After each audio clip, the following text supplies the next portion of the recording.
Good morning বন্ধুরা। এটা হলো আগামীকালের ভিডিও। একটু উঠতে লেট হয়ে গেছিলো, 6টা বেজে গেছিলো, বরের ডিউটি যেতে একটু লেট হয়ে গেছিলো। তো আমি উঠে ফ্রেশ হচ্ছিলাম, বর ফ্রেশ হতে গেছিলো। উঠে দেখি এত বৃষ্টি হয়েছে, রাত্রে পুরো সব জল ভর্তি।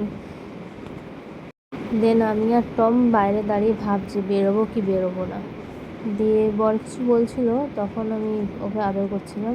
তারপরে বর ডিউটি চলে গেছিলো, ফ্রেশ হয়ে চাটা খেয়ে আমি কতগুলো জামা কাপড় ছিল ওগুলো কেচে মেলে টমের খিদে পেয়ে গেছিলো, ওকে খাইয়ে নিয়ে আমি একটু ঘরের বাসি কাজ ছিল ওগুলো করে কমপ্লিট করে দিয়ে আমি আমার ঘরে বসেছিলাম। তখন মাম্মাম মানে আমার শাশুড়ি মা ডাকলো যে মাছ নিয়েছে দেখবার জন্য।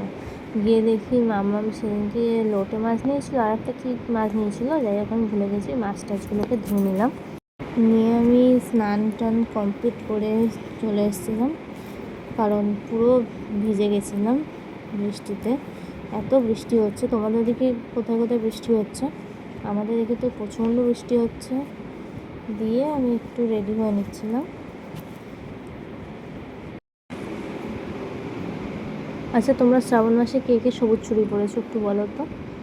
আমাকে তোমার বর সেদিনকে সারপ্রাইজ করে দিয়েছে। ডিউটি দিয়ে আসার সময় ফোন করে জিজ্ঞেস করলো যে আমি কত সাইজের শাঁখা পরি, তার ভিত্তিতে চুড়িগুলো নিয়ে এসছে। যাই হোক, তারপর আমি একটু বসে ল্যাদ খাচ্ছিলাম, ভাবছিলাম কখন বৃষ্টিটা কমবে আর আমি রান্না করতে যাব, লেট হচ্ছিল এদিকে।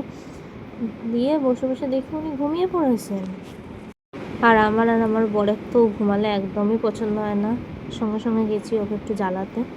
দেখো তোমরা, ওকে জ্বালাচ্ছি, মানে কোনো জ্ঞানই নেই। আর হাইটা তুলবে দেখবে তোমরা, ওরে বাবা, ও দেখে তো মানে সবসময় চটকে। দিয়ে ওকে ছেড়ে আমি চলে গেছিলাম রান্না করতে। ও তখনও ঘুমোচ্ছিল। দেখো তোমরা, ঘুম কাকে বলে, এত ল্যাদ খায় ও, আর তাতে বৃষ্টি পড়লে। দেখো আমি রান্না করছিলাম, ও তখন ঘুম থেকে উঠে গেছিলো, তাই ওকে একটা মাছ দিয়েছিলাম। ও না খেয়ে ওটাকে নিয়ে খেলছে। দেখো, ভাবছো মাছটা জ্যান্ত আছে। দিয়ে মামা বকেছিলাম, ও মুখে করে নিয়ে দেখবে ঘরে চলে আসবে।